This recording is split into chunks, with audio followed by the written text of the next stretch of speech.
사람들은 모두 이 세상에 사는 동안에 행복하게 살기를 원하죠.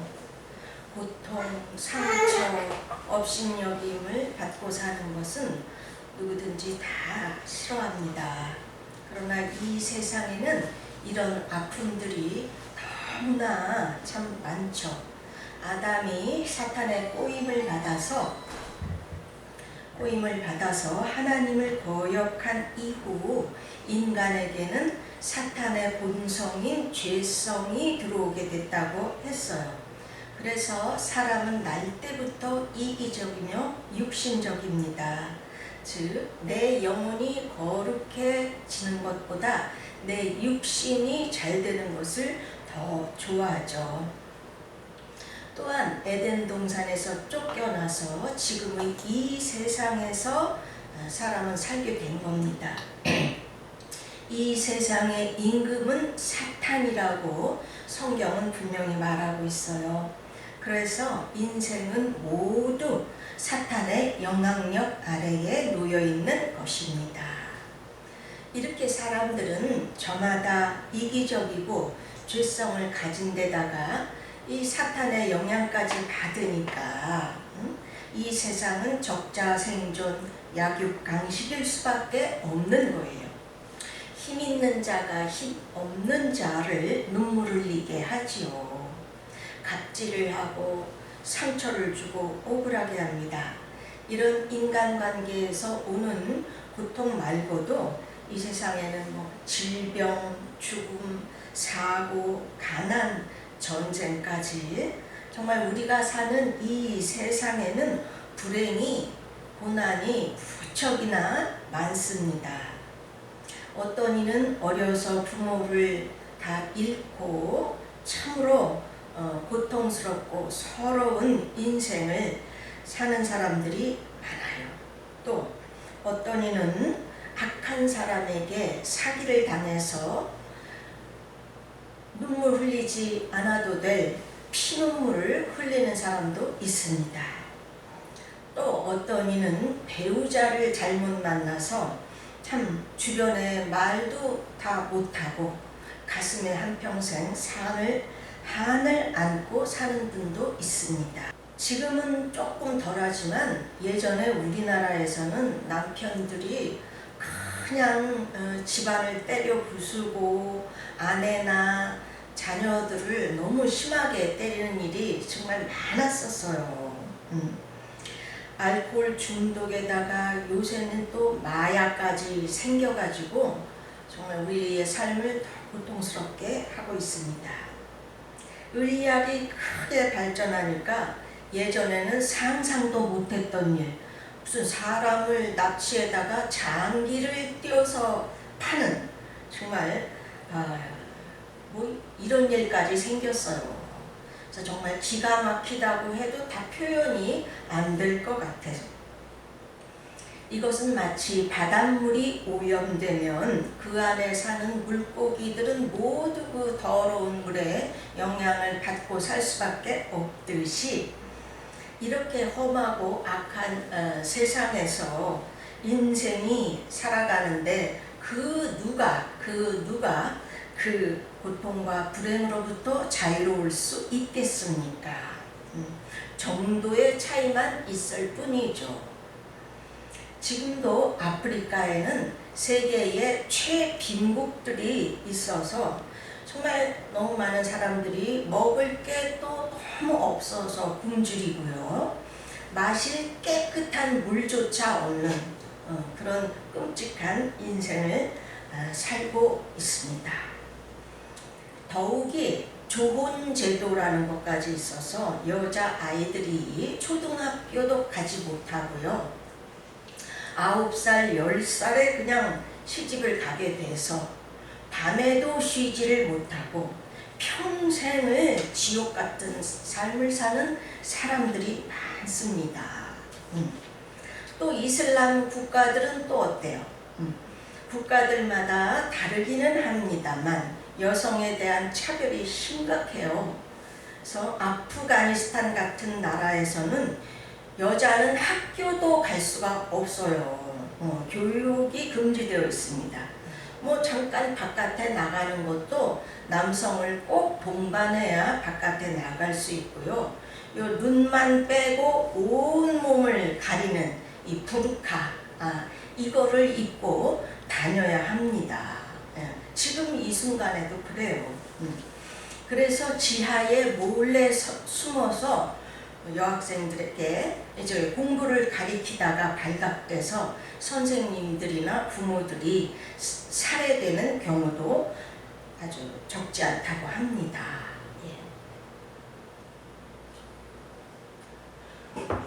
또 남편은 아내의 동의 없이 말로만 이혼해 몇 번만 말하면 법적으로 자동으로 이혼이 되지만 여성에게는 이혼을 신청할 권리가 너무 극히 제한되어 있습니다.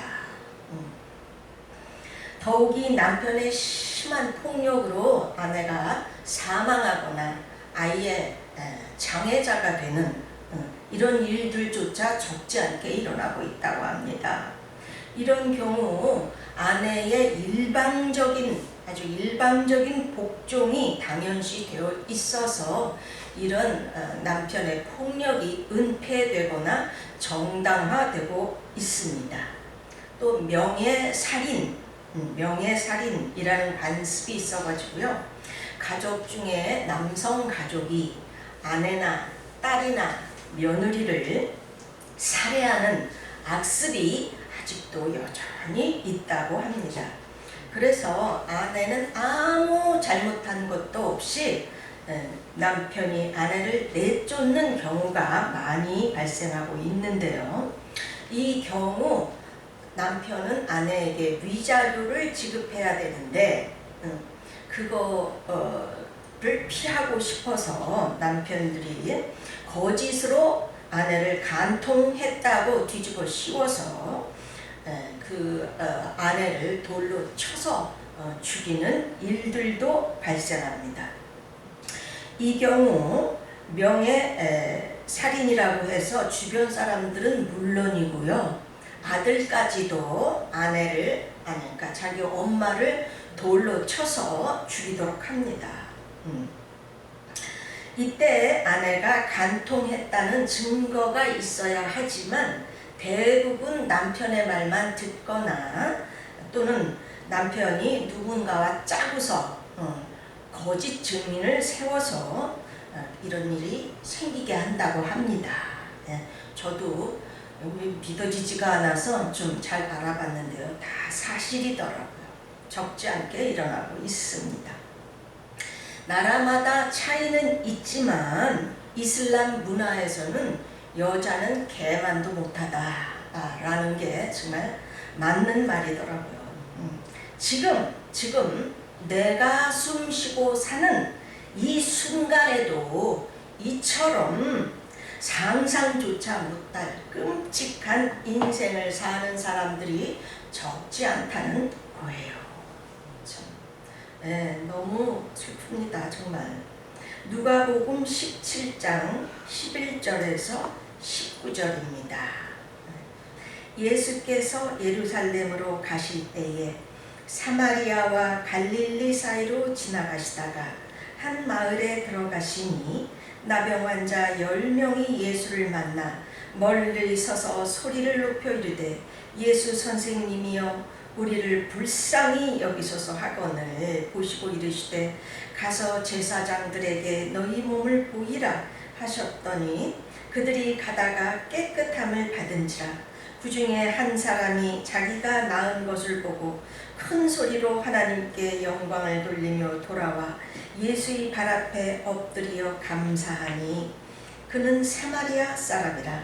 예수께서 대답하여 이르시되 10사람이 깨끗함을 받지 아니하였느냐? 그 9은 어디에 있느냐? 이 이방인 외에는 하나님께 영광을 돌리러 돌아온 자가 없느냐 하시고 그에게 이르시되 일어나 가라. 내 믿음이 너를 구원하였느니라 하시더라.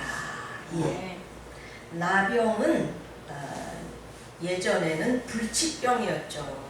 이 몸이 썩어 들어감에 따라 뭐 귀부, 코부, 뭐 몸에 어디든지 일부분이 썩어서 떨어져 나가는 그런 아주 무서운 병이었죠. 또 이거는 전염되기 때문에 나병 환자들은 정상인들과 살지 못하고 외딴 곳에 따로 떨어져서 자기들만이 살게 했습니다. 그러니까 정상적인 사회생활을 못하는 것은 물론이고요. 가족과도 떨어져 살아야만 했습니다. 그러니 그 사람들의 인생이 얼마나 참 슬프고 불행했겠어요. 그렇게 사느니 차라리 빨리 죽는 게 낫겠다 했을 것 같습니다.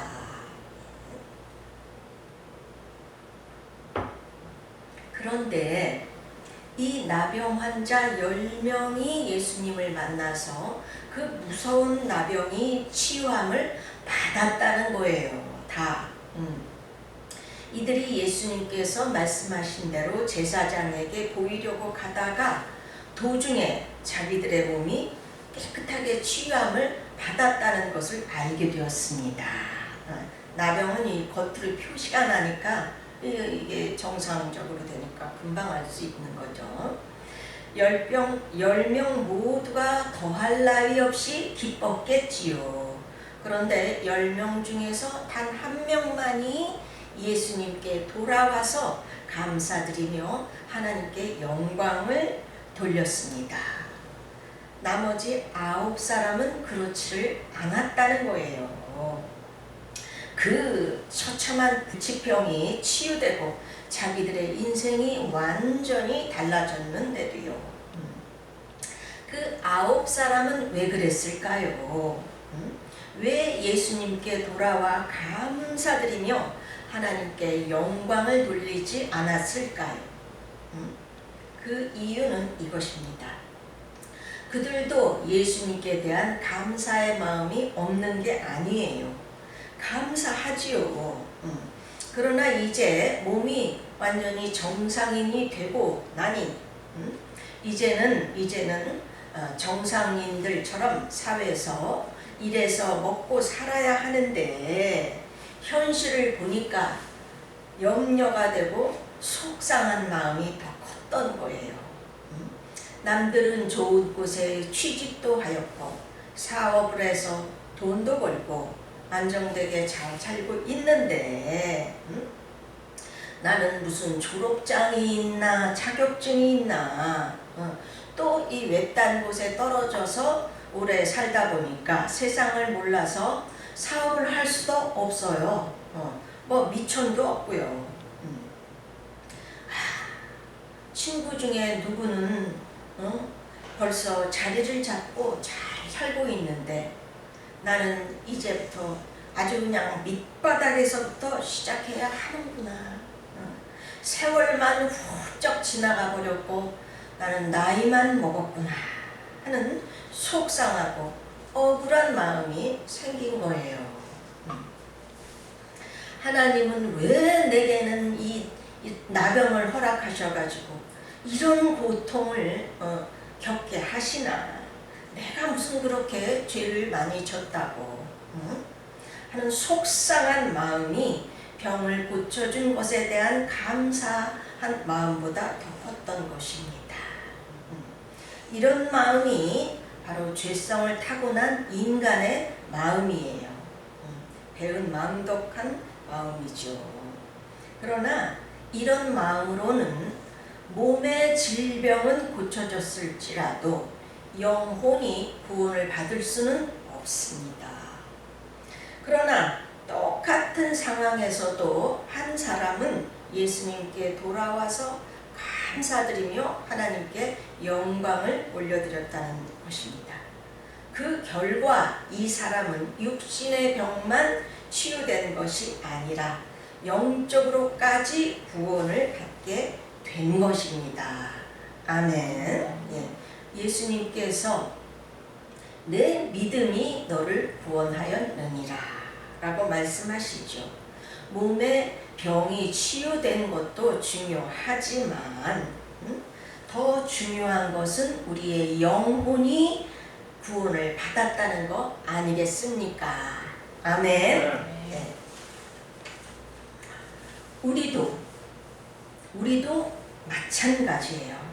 앞에서 말씀드렸듯이 이 세상에는 내가 당한 고난과 불행과는 비교조차 할 수 없을 정도로 무서운 불행을 당하고 사는 사람들이 너무도 많건만 나는 하나님을 믿는다면서 그저 내 아픔, 내 불행만이 그토록 아프고 슬픈 것입니다. 억울해요. 그렇게 가슴에 한을 안고 사니까 별 대단한 것도 아닌 일에도 화가 나는 것입니다. 속으로는 남이 잘 되는 것을 원하지 않아요. 나도 모르게. 내 마음이 알게 모르게 깜팍해지고 부정적이 됩니다. 그래서 의심이 많아지고 오해를 잘하는 것입니다. 중요한 것은 이런 마음에는 성령님께서 계시기가 어렵다는 거예요. 즉 성령 충만하기가 어려워요. 왜냐하면 성령님은 감사한 마음, 긍정적인 마음, 남을 배려하는 마음, 또 긍휼히 여기는 마음, 이런 마음의 그릇에 임하실 수가 있지 그 반대적인 마음에는 임하기가 어렵기 때문입니다. 그런 부정적이고 한맺힌 마음에는 악령이 들어오게 되어 있어요. 왜냐하면 교만, 욕심 이런 것뿐만 아니라 억울함, 슬픔, 부정적인 마음, 따뜻함이 없는 마음은 악령이 아주 좋아하는 마음이고 맞는 그릇이기 때문이에요. 그래서 그런 마음을 갖고 있으면 성령께서 그 사람 안에 계시지를 못하고 악령이 들어오게 되는 것입니다. 이것은 사울 왕이 다윗을 너무 질투하니까 악령이 들어와서 그냥 다윗을 죽이려고 날뛰는 것과 같고 가롯 유다가 예수님을 미워하니까 이 사탄이 가롯 유다 속에 들어가서 예수님을 팔아버리게 된 것과 같은 이치입니다. 이렇게 내 안에 좋지 않은 마음을 떠나보내지 못하고 계속 이렇게 안고 있으면 결국은 자기 자신에게 큰 불행을 자초하게 되는 것입니다. 우리 인간이라는 것은요, 죄성을 갖고 태어나고 연약해서 이런 부정적인 마음을 내보내는 것이 쉽지를 않습니다. 머리로는 되는데 실제 마음에서는 그게 잘 내보내지지가 않아요. 내가 억울한 일을 당했으니 그냥 억울하고 내가 불행을 당했으니 그냥 슬픈 것입니다. 나는 열심히 노력했는데도 잘 안 됐는데 누구는 잘 되고 행복하게 사니까 참 마음이 슬픈 거예요. 학교 다닐 때는 공부도 나보다 잘 못했는 친구가 시집을 잘 가가지고 남편이 착실한 데다가 돈도 잘 벌어. 그래가지고 그 친구는 시집 가기 전이나 후나 평탄하고 행복하게 사는 것 같습니다. 그래서 더 화가 나고 슬프고 내 안에 은근히 하나님을 향하여 원망하는 마음이 숨어있는 거예요. 그러므로 교회는 왔다 갔다 하지만 마음에 행복감이 없고요. 매사에 부정적입니다. 교회 다니는 분들 중에 이런 분들이 참 많습니다. 물론 충분히 이해는 가요. 그러나 그런 사람들은 결국 자기가 손해를 보는 것입니다. 그래서 몸이 영 안 좋고 아픈 것이 치유가 잘 안 돼요. 또 영적으로 마음도 성숙해지지를 않으니까 하나님께서도 쉽사리 그 사람의 기도에 응답하거나 복을 주시기도 어려운 것입니다. 그 부정적이고 강팍한 마음 때문에 주변에 좋은 사람들이 떠나게끔 만들어요. 그리고 가족들도 힘이 많이 드는 것입니다. 그런데 정말 중요한 것은 이런 사람들은 영적으로 한 가지 까맣게 모르는 것이 있다는 거예요. 자신이 지금 악령에게 심하게 당하고 있다는 것을 모르는 것입니다. 예. 왜냐고요? 그건 이렇습니다. 우리 인간들은요, 비교를 해도 꼭 나보다 잘 사는 사람, 행복한 사람들과만 비교를 하고 괴로워한다는 거예요. 누구랑 비교해요? 나보다 행복한 사람, 행복하게 보이는 사람들. 앞에서 말씀드렸듯이 이 세상에는 내가 당한 아픔과는 비교조차 할 수 없을 정도로 무섭고 끔찍한 인생을 사는 사람들이 너무 많습니다.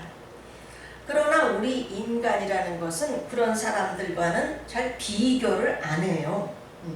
물론 뭐 그럴 때도 있어서 감사할 때도 있습니다만은 대부분이 그저 나도 모르게 나보다 어려움이 없는 것 같고 잘 사는 사람들하고만 비교를 하는 것입니다.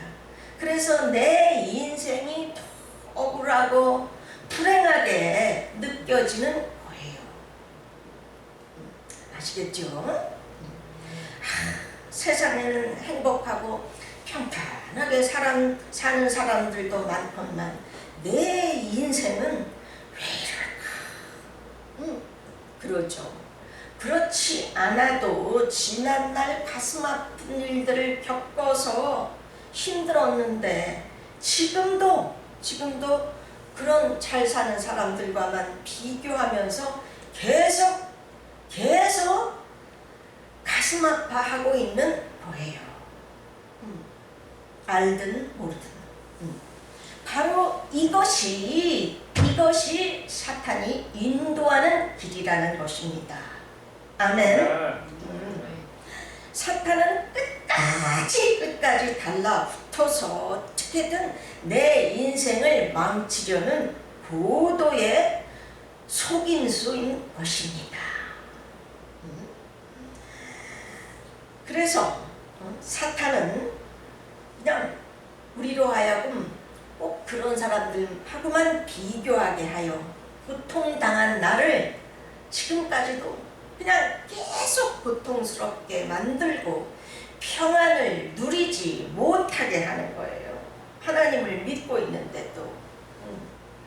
이런 사실을 아는 것이 무척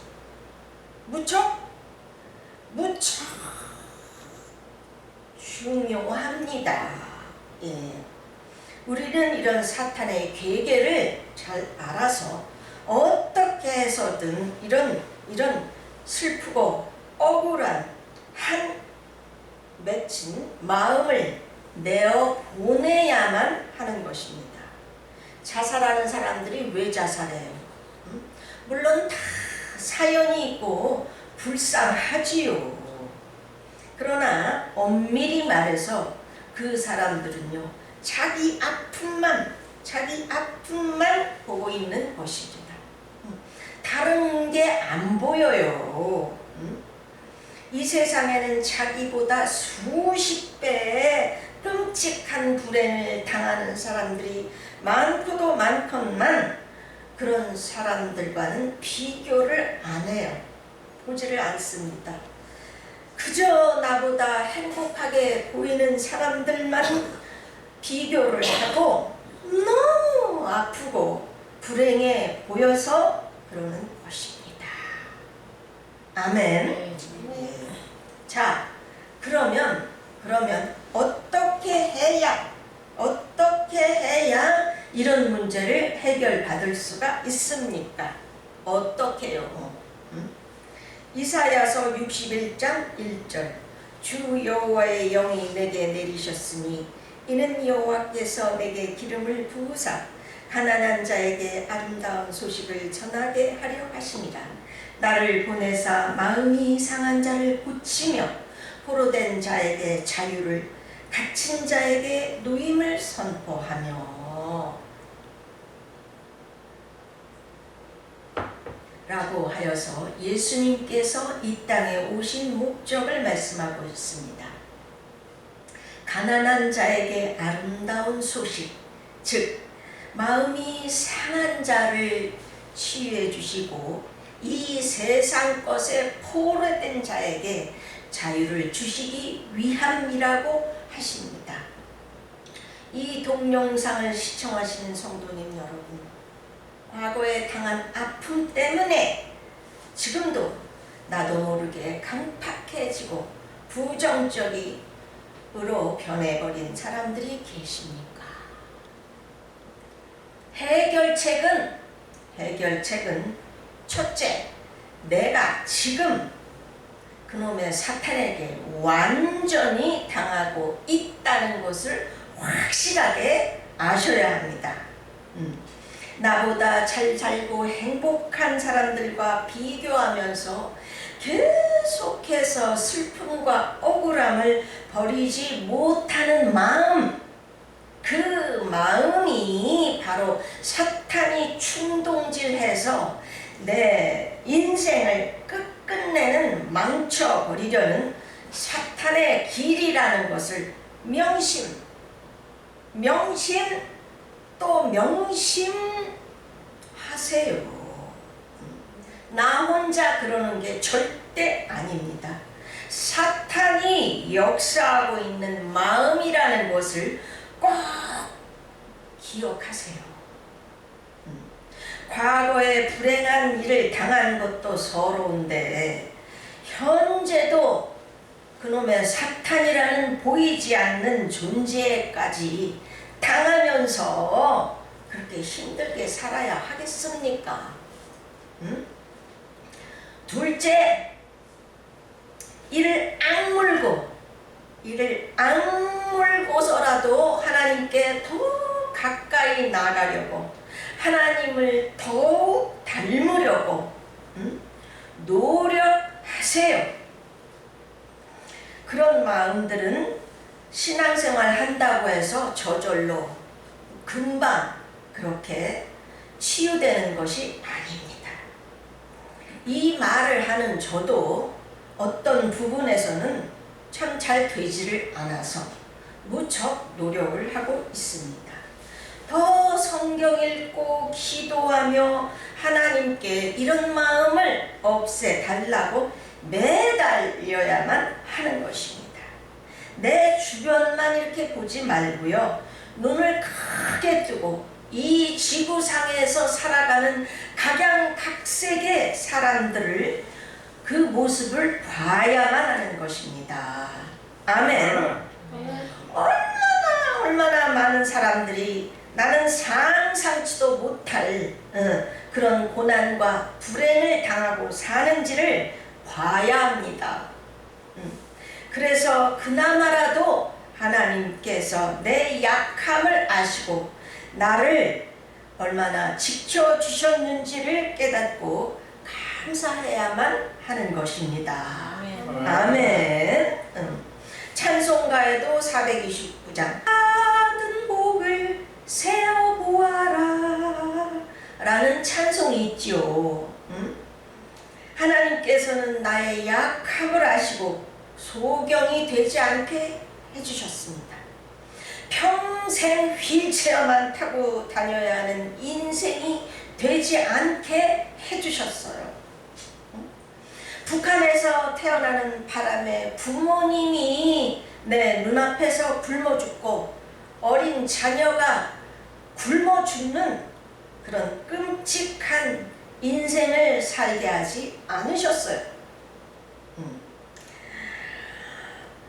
탈북하다가 브로커에게 팔려서 그저 그 지옥 같은 성노예의 삶을 살지 않게 해 주신 것을 감사해야 하는 것입니다. 그런 사람들은 무슨 뭐 나보다 끔찍하게 죄가 많아서 그런 일을 당하고 사나요? 아니잖아요. 우리 인생이라는 거는 어리석고 죄인 되어서 이런 인생들과는 비교조차 하지를 않습니다. 어떤 사람들은 심지어 그런 말 듣는 것도 싫어해요. 우리는 그저 나보다 행복한 그런 사람들과만 비교를 하지요. 자기도 모르게. 이것이 바로 사탄의 고도의 속임수라는 것을 알고 부단히 우리는 노력해야만 하는 것입니다.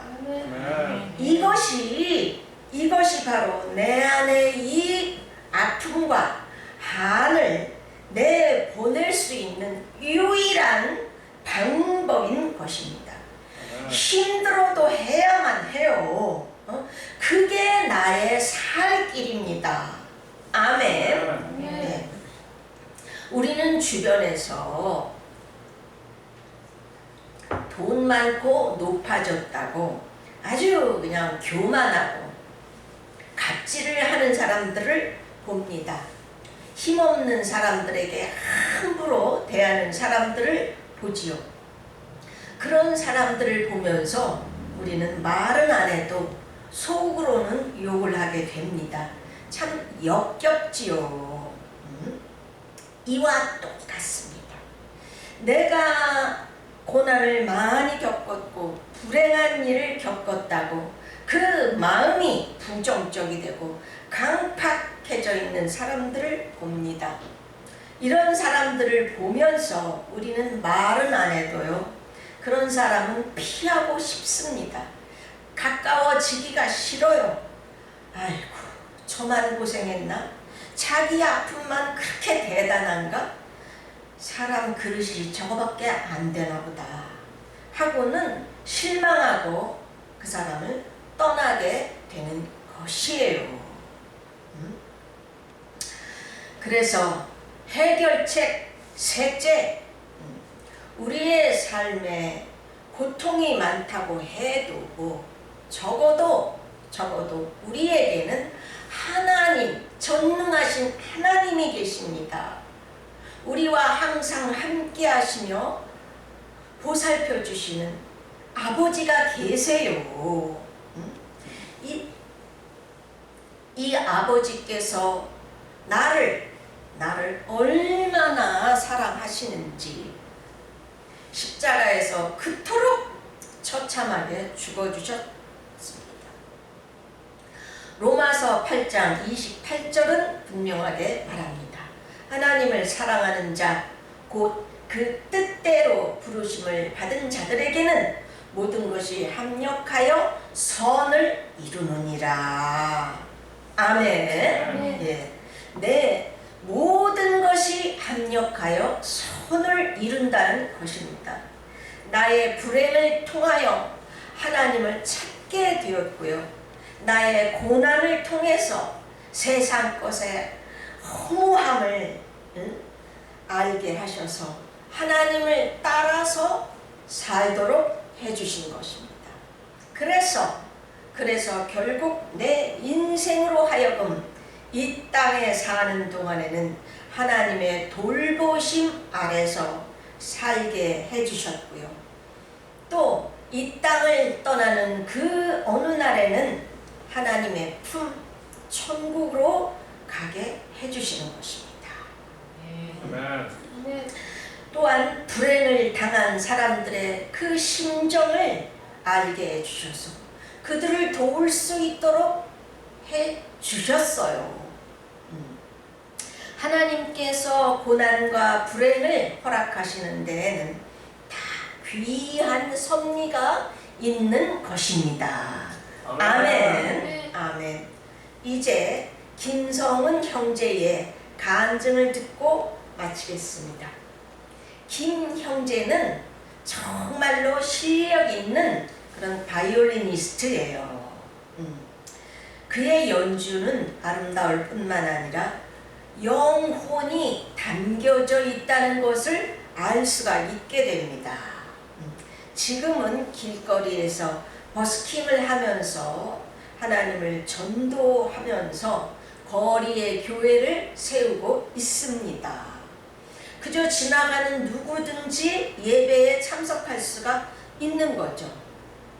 김형제님은 올해 28살인데요. 너무도 고통스럽고 아주 서러운 인생을 살았어요. 정말. 김형제님의 부모님은 알코올 중독자들이었고요. 어머니는 지적 장애가 있으셨대요. 그래서 집안에는 항상 쓰레기가 그냥 잔뜩 쌓여 있어서 어릴 때는 그 쓰레기 더미에서 놀았다고 해요. 그런데 김형제가 한 3살 무렵에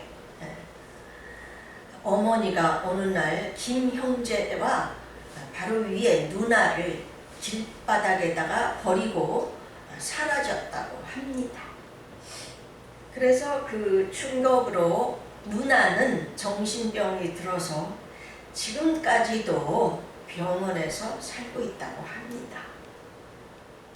다행히 김형제는 정신병이 들지 않았고 경찰을 거쳐서 보육원에서 자랐다고 해요. 1년에 한 번 정도 찾아오시던 아버지도 얼마 안 있어 병으로 세상을 떠났다고 합니다. 그러던 어느 날 그 보육원에 오케스트라가 생겼대요. 그래서 바이올린을 배우게 되었답니다. 이 김형제는 바이올린이 너무 좋았고 꿈이 되었는데 그 보육원에 그 지도하는 선생님은 말할 수 없이 폭력을 휘둘러서 그것도 김형제는 꼭 그 손을 때렸대요. 바이올린은 이 손으로 해야 되는 거죠. 그래서 그냥 손이 붓고 그냥 피나고 멍든 채로 바이올린을 배웠다고 합니다.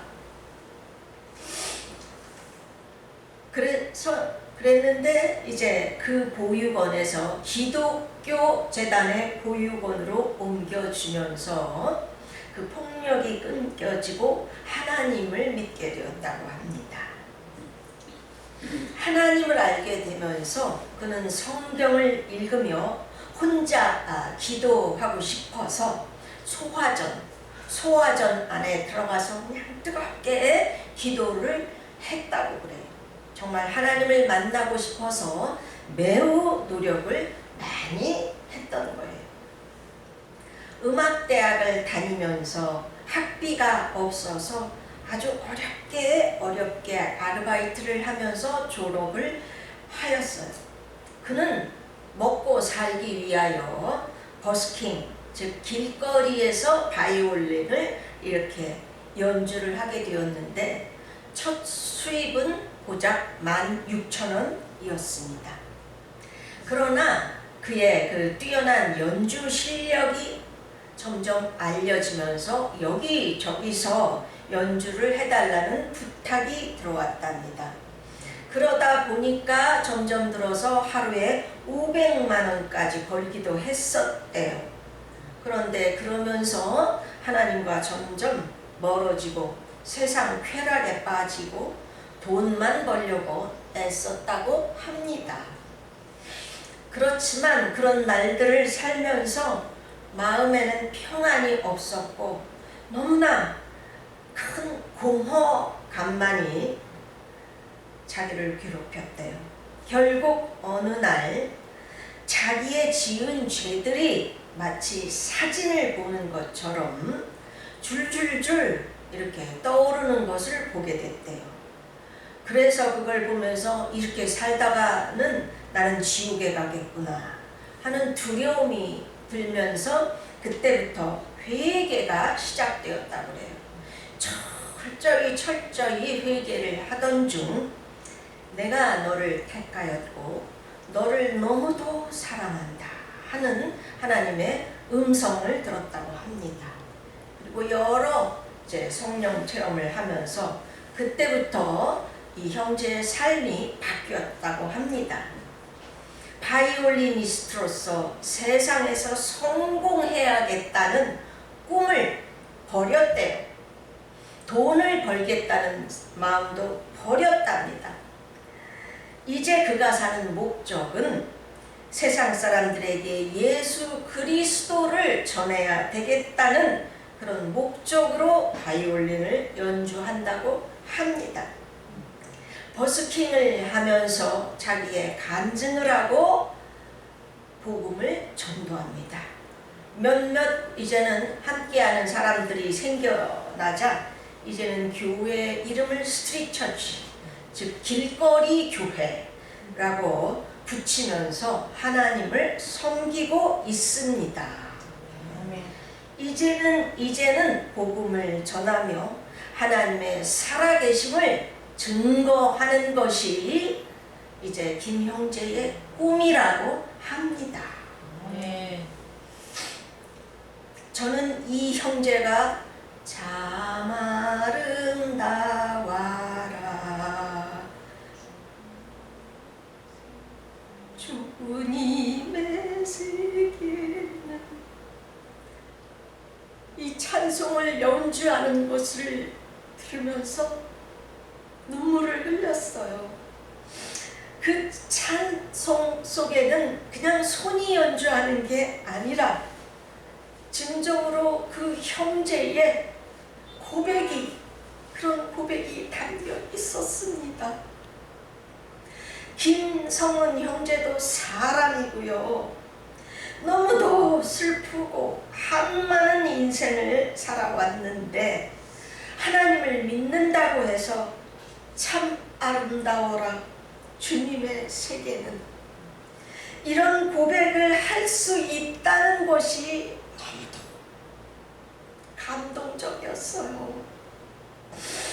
더욱이 정말 실력 있는 바이올리니스트면서도 성공하겠다는 자기 꿈을 버리고 하나님을 전하겠다는 그런 목적을 가졌다는 것이 너무도 은혜가 되었습니다. 많은 사람들은 교회를 다니면서도 자기가 슬프고 한많은 인생을 살아온 것 때문에 마음이 부정적이 되고 강팍해지지 이 세상이 참 아름답다는 그렇게 느끼지를 못하고요. 그런 고백을 하기가 어렵습니다. 더욱이 여태까지도 그렇게 고생을 했는데 앞으로도 계속 고생스러워도 하나님을 위해 살겠다는 목적을 갖는 것은 더더욱 어렵습니다. 그러나 이 청년은 하나님이 지으신 이 세상이 참으로 아름답다고 고백을 하고 있었어요. 김 형제는 부모님의 사랑조차, 아니 사람에게서는 사랑을 받은 것이 없어요. 그렇게 서럽고 한많은 인생을 살아왔으면서도 이런 고백을 하는 것이 정말 존경스러웠습니다. 아멘. 그렇습니다. 인생은 해석입니다. 아무리 억울하고 불행한 인생을 살았다고 해도 하나님 안에 들어와서는, 하나님 안에서는 내 인생이 재해석될 수가 있는 것입니다. 아멘. 불행도 합력하여 선을 이루었다고, 감사하다고, 하나님 지으신 세상이 참 아름답다고요. 예수님께 감사하며 영광 돌린 그 나병 환자처럼, 김성은 형제처럼요.